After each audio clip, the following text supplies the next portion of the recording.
Me gatekeeping this information only benefits the capitalist pigs running this operation because they profit off of our ignorance. So I want to share this with you because I didn't know this and maybe some other people didn't know this. Anyway, a month ago, I rediscovered that the library exists, which is awesome because I have been reading a lot more and I'm having a lot of fun doing it. Now, what I didn't know is that most, if not all libraries have a small section where you can purchase books from the library, not just check them out. So I'm going to share with you the books that I have found in these purchase sections, and at the end of this video, I'm going to tell you how much it would have cost if I had bought them at a traditional book retailer, and I'm going to tell you how much I actually paid for all of these books. So here we go. We're going to start off with the hardbacks. I got 1,000 Splendid Suns by 𝗙𝗿𝗂𝘀. I'm so sorry for mispronouncing that. I was recommended this because everybody recommended it to me after I said I liked The Kite Runner, same author. And then I got The Girl on the Train, and yeah, just pristine condition, this book. And then I got the classic Where the Crawdads Sing, because the curiosity got the best of me. I want to know what the hype is about, you know? And again, just perfect condition. This book I finished last night and it changed my entire life. This is Educated by Tara Westover. It's a memoir, again, just absolutely pristine condition that I found this book in. Okay, now we're going to do the paperbacks, which I got a lot of. So first, real classic, Frankenstein by Mary Shelley. I feel like I legally have to have that. Another one that TikTok made me buy is It Happened One Summer by Tessa Bailey. Again, look at the condition of this book. It is pristine. Next, I got a loved copy of Eat, Pray, Love. And yeah, I know a lot of the books that I got are already movies, but I like the source material, so screw it. So I got Eat, Pray, Love. Very loved, but still great condition. Then I got The Leftovers by Tom Perrotta. It is an HBO series. Again, just absolutely stunning condition, this book. This is one of my favorite books of all time. It is The Things They Carried by Tim O'Brien. Oh my god, I love this book. And she is a little loved, but it's fine. She's still in great condition. It doesn't matter. Then I got We Need to Talk About Kevin, which I found today. And I didn't notice that this was the movie cover, and I don't like it when the books do the movie cover. But in terms of movie cover, it's not the worst movie cover, so whatever. And finally, How to Be Single. And again, perfect condition. Now, if I had purchased all of these books at a traditional book retailer, I would have spent $209. Okay? $209.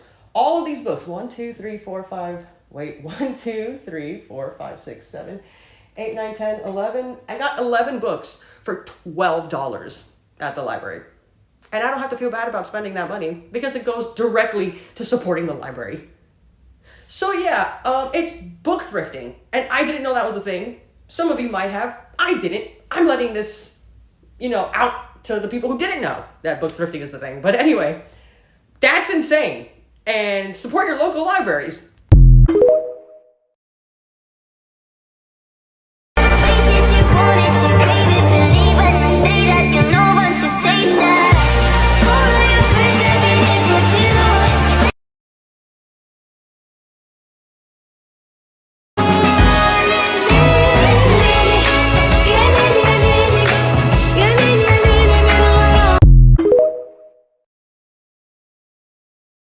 Me down to the riptide, taking away. Hey, baby, how are you?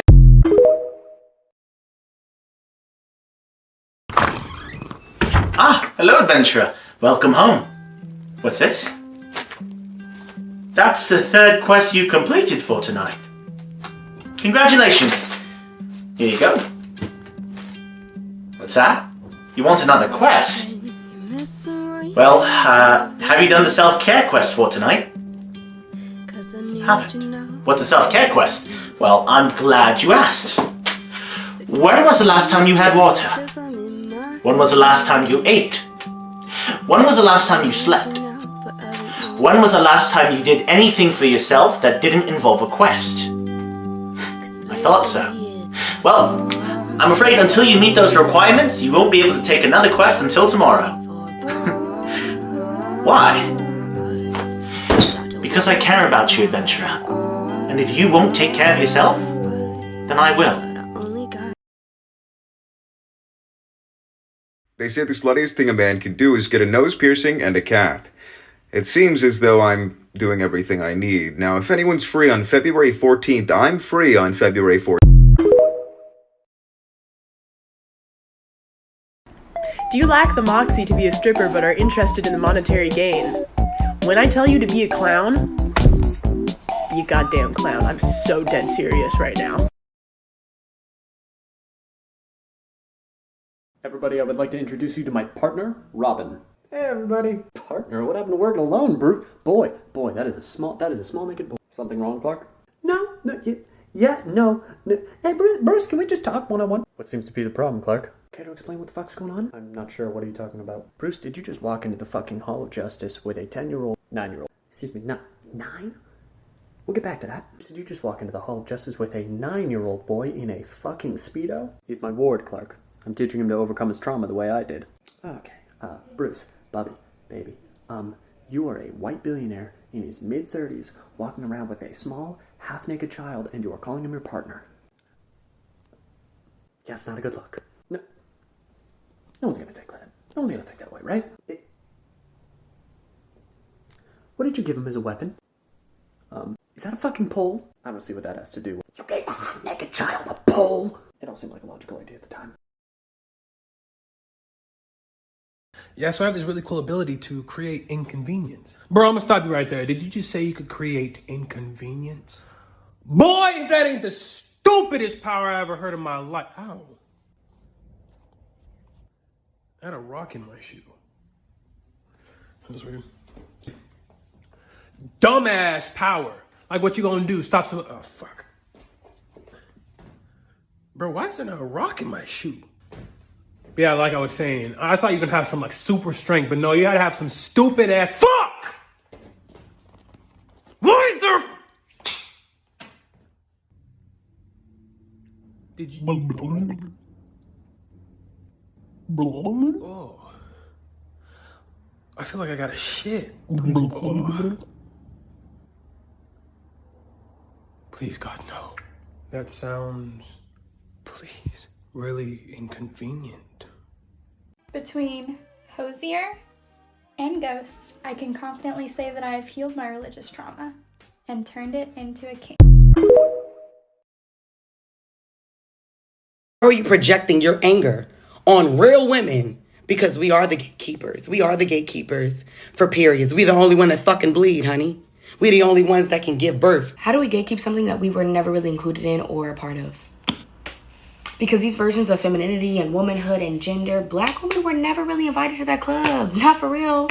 They don't think of us when they think of those versions of femininity and womanhood, because gender is a colonial construct, not just a social one, a colonial one. And what I mean by that is these different gender expressions and sexualities and gender identities existed in Africa pre-colonialism. And I know you guys do not like to listen to that, so you don't have to listen to me, right? Because there's an article on JSTOR right now called The Deviant African Genders That Colonialism Condemned. And it says, with what the slave trade and colonialism implied, these transgressive gender performances became the target of the Inquisition. The church disseminated the message that individuals who did not conform to their idea of men and women could be a bad influence on Christian colonial society. Want a more modern example? I got you. Since we're talking about biology, go ahead and ask Caster Semenya and all the other Black women athletes who have had medals taken away, told that they can no longer perform in their sports because their biology, their testosterone exists outside the realms of womanhood. Don't even get me started about Black women being masculinized and told they look like men. I mean, Sierra, Meg Thee Stallion. What is y'all's goal? Because people are dying.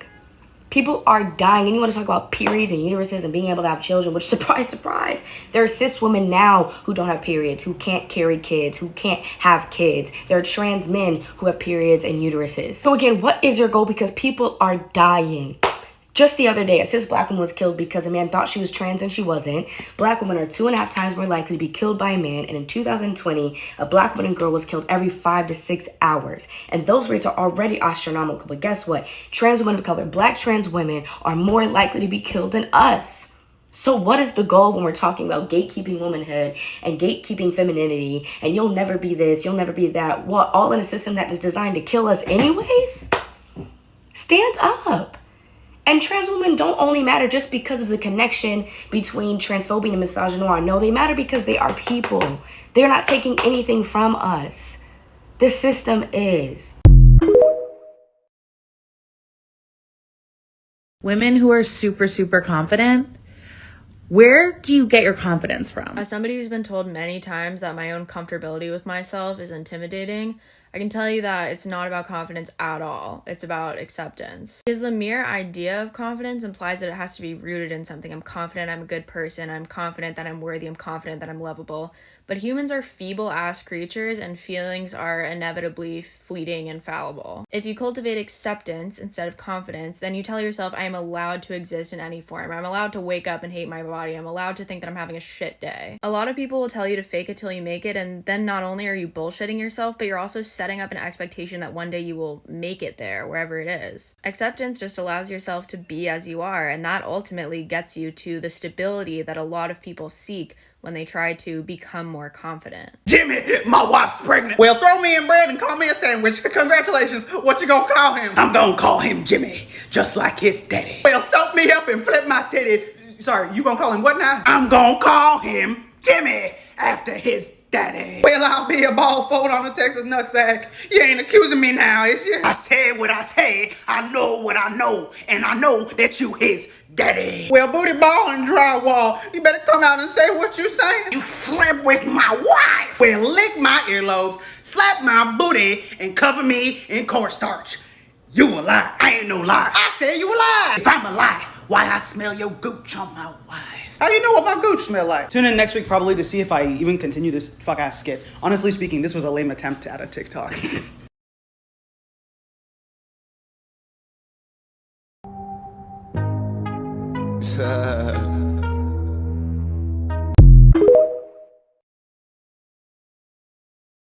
Have you ever wondered what the song sounded like in Yiddish?